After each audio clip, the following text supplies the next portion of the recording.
Laging ganito ang linggo ko.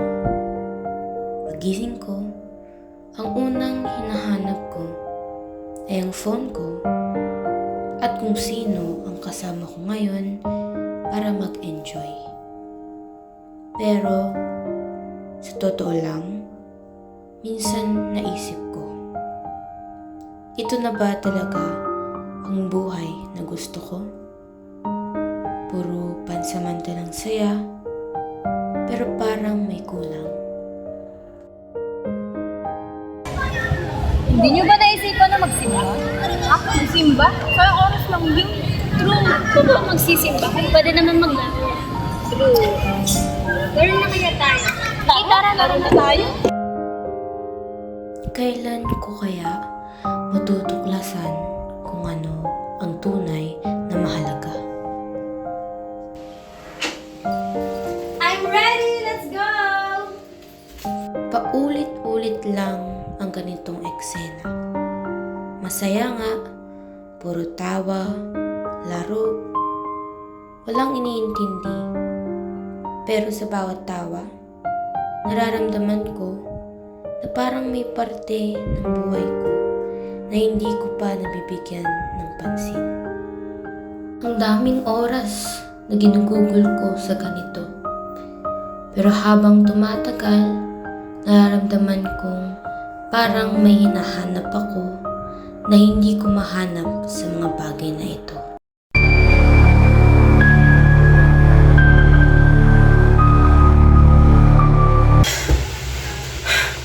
Paano kung yung panaginip totoo? Paano kung bigla akong mawala? May nagawa na ba akong tama? Saan nga ba ako pupunta? Sa langit na sinasabi nila o sa impyernong kinakatakutan ko? Bakit parang bumagal ang lahat? Ang mga ginagawa ko dati na nagdadala ng saya, parang nawalan ng saysay.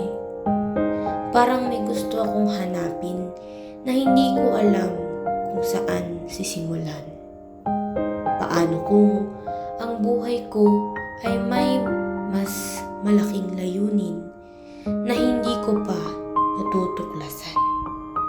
Paano kung tinatawag ako ng Diyos pero bingi ako sa tawag niya?